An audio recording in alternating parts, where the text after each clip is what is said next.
Hey guys, very good morning. Today we are going to discuss Mark chapter 13 verse 24 to 27.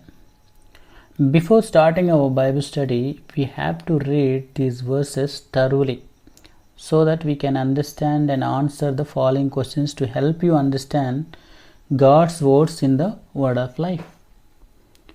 Everyone must understand. If you want to understand this passage in an effective way, we have to ask ourselves some questions. And the first one, what are the common words used in this passage? And who is writing? Whom it is written to? When it was written? And why author is writing this passage? Who is in the text of the given text? And is there any sin that I must confess? Is there any warning that I should head to? And is there any commandment that I have to obey? Is there any model for me to follow? Do I have any promise to own it? And what is the main lesson that God has given to me in this sentence or in this passage? So in this way we have to ask the question so that we can find a good answer from our questions. So we can put it as a title from verse 24 to 27 is the return of Christ. So for this we will prepare some questions for discussion. What is our project? The return of Christ, 24 to 27. The first question we can see, in what days, verse 24 to 27. What other signs are mentioned in these verses? Choose an adjective that describes these signs, like cataclysmic and awesome, public, spectacular, global, terrifying, etc. They have used these words. And the next question we can prepare, who is the Son of Man? How will he come? And the next question and final question, where will believers be at this time? How do you know? These are the 4 questions we can prepare from these verses.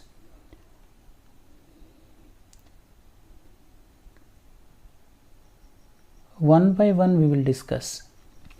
In those days, after the tribulation, Jesus is going to return to the earth after this great tribulation. We will discuss the difference between the rapture and the second coming after some time. Heavenly signs. Jesus' second coming is not going to be a secret. It will be preceded by global signs of a cataclysmic nature. Imagine what an unbeliever would feel at this point in time.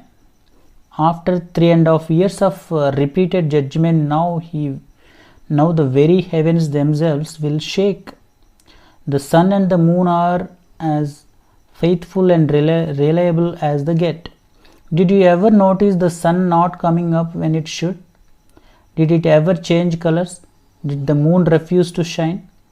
Did stars, perhaps referencing shooting stars like large asteroids or meteoroids, ever fall out of the sky? For believers, these signs will be a reminder that Jesus is coming very soon to restore the world. For unbelievers, it will be the last reminder that they should give themselves to God before it is too late. And the next question we can answer that, then they will see the Son of Man coming. What it is? Then they will see the Son of Man coming.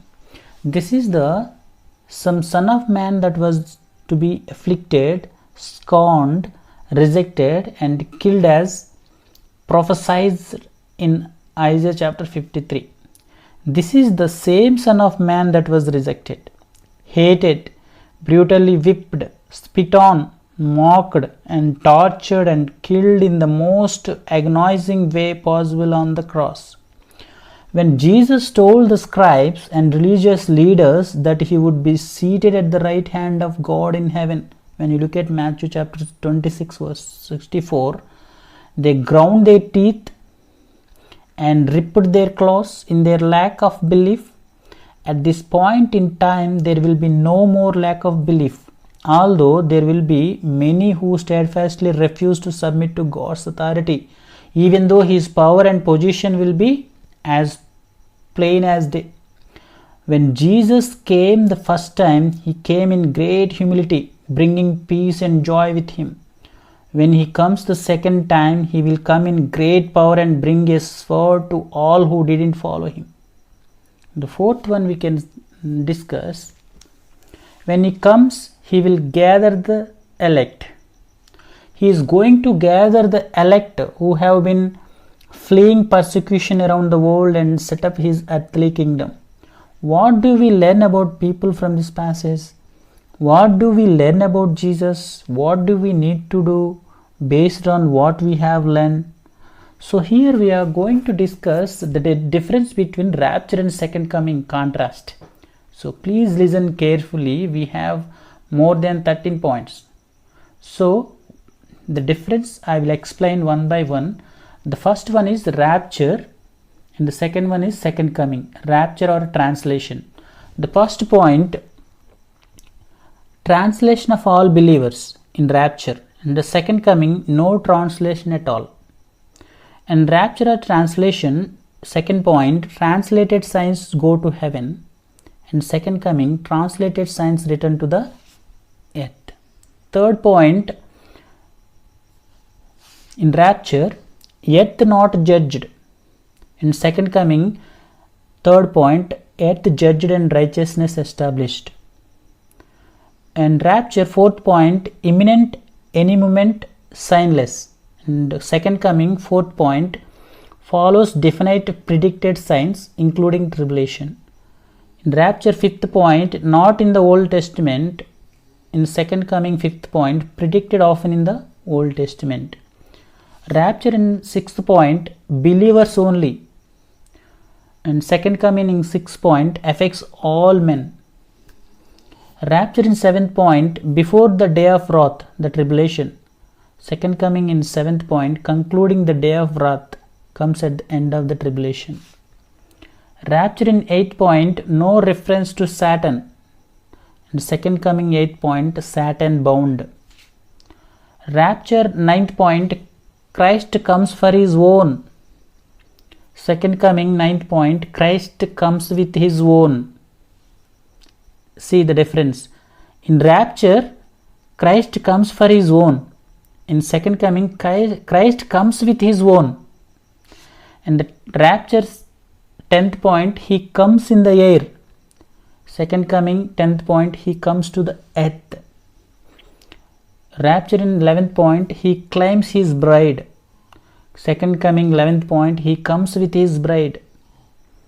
Rapture, 12th point, only his own see him. And second coming, 12th point, every eye shall see him. And rapture, 13th point, tribulation begins. And second coming, 13th point, millennial kingdom begins.